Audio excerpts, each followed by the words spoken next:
Hello! In today's video I'm going to show you a sweep picking idea that uses arpeggios with an added scale tone.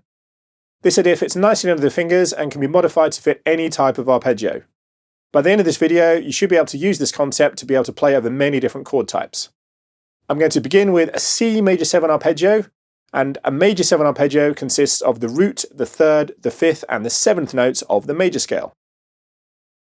The C major 7 arpeggio used for this lick starts with the root note on fret 3 on your A string, the third on fret 7 on the A string, the fifth on fret 5 on the D string, and the seventh on fret 4 on the G string. The first octave so far is this. We're then going to repeat all these notes in the next octave. The root note is now played on the G string fret 5. The third is going to be played on fret 5 on your B string. The fifth is going to play on the third fret on the high E string. And finally the seventh with the little finger on fret 7 on the high E string. The 2-octave arpeggio so far is this.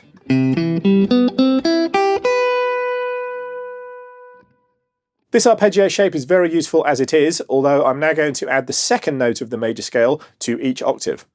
The second can also be thought of as a ninth. The second is quite easy to visualize because it's simply 2 frets above the 2 root notes that have already been played. At this point, it's a good idea to start programming in the right hand technique. I'm going to begin with a downstroke on the root, upstroke on the second, then I'm going to play the third, the fifth and the seventh all with a downstroke. This is the sweep picking technique. The pick needs to move in one smooth movement as a controlled strum, and the note separation comes from the left hand. Continuing with the root note up the octave with an upstroke, the 2 with a downstroke, back to the 7 with an up, then the root again, and I'm going to play the root, third and fifth again, sweep pick, downstrokes. Finally finishing with an upstroke on the 7th on the high E string.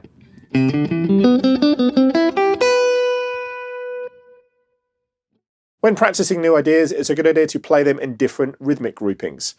Rhythmic groupings could be groups of 2 notes per beat or 3 notes per beat. So 2 would be this, 1, 2, 3, 4.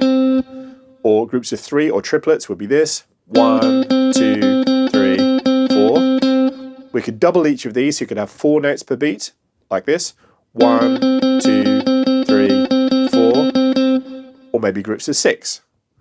1, 2, 3, 4. You could then double again and have groups of 8 or groups of 12, etc. It just depends on the tempo of the song that you're playing over. For this particular example, I'm going to be thinking in groups of 6 notes. Here is the arpeggio sequence so far. As we have 12 notes in the sequence, it's a good idea to add one more note at the end so that you land on the beat. If I start on beat 3, then I will land on beat 1 as follows. 1, 2, 3, 4, 1. The descending sequence simply requires you to retrace your steps. I'm going to begin with a downstroke on the 7th on fret 7.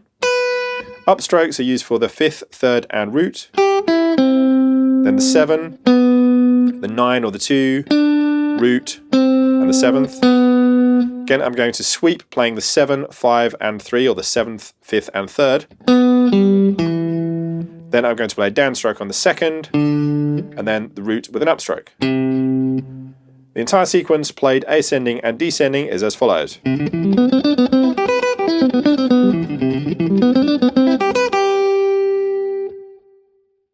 If you know the interval structure of other chord types, you can then modify this sequence to play any type of arpeggio.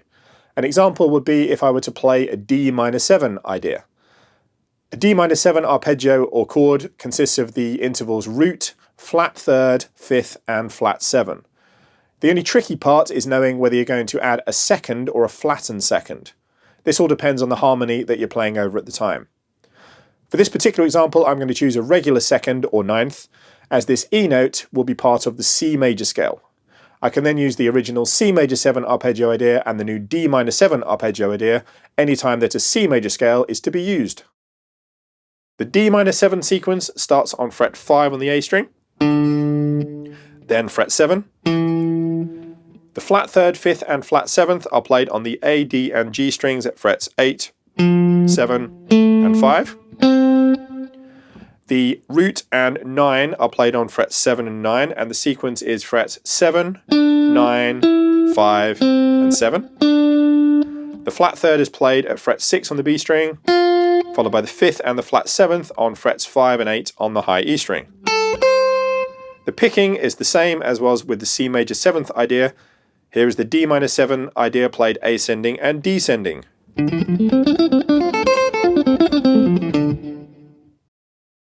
The C major 7 idea and D minor 7 idea can now be joined together and played in a continuous loop.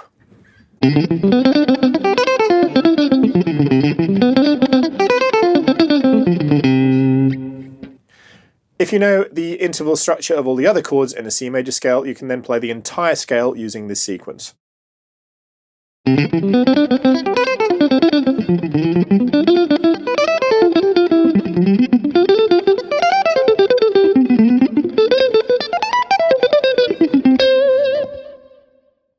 Once you have mastered this sequence for the major scale, you can then figure out how to play it for all the chord types in a melodic minor scale, a harmonic minor scale, or any other type of scale.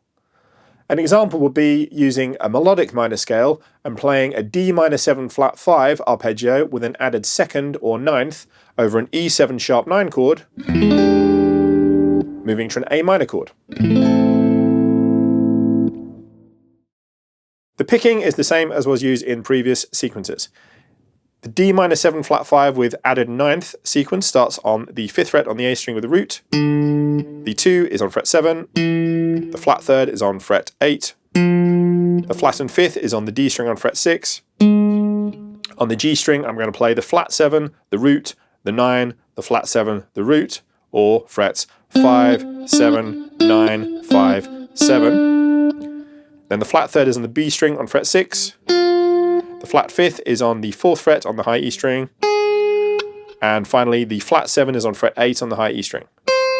All these notes are played over the E7 sharp 9.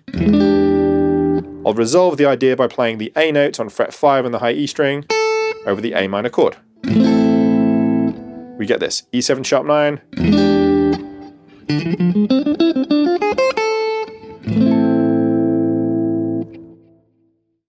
I hope this video has given you new ideas for your own playing, and if you did enjoy it, please give it a like and hit that subscribe button if you want to see more of the same in the future. Click on the bell too if you want to be notified when I upload new videos. Bye for now.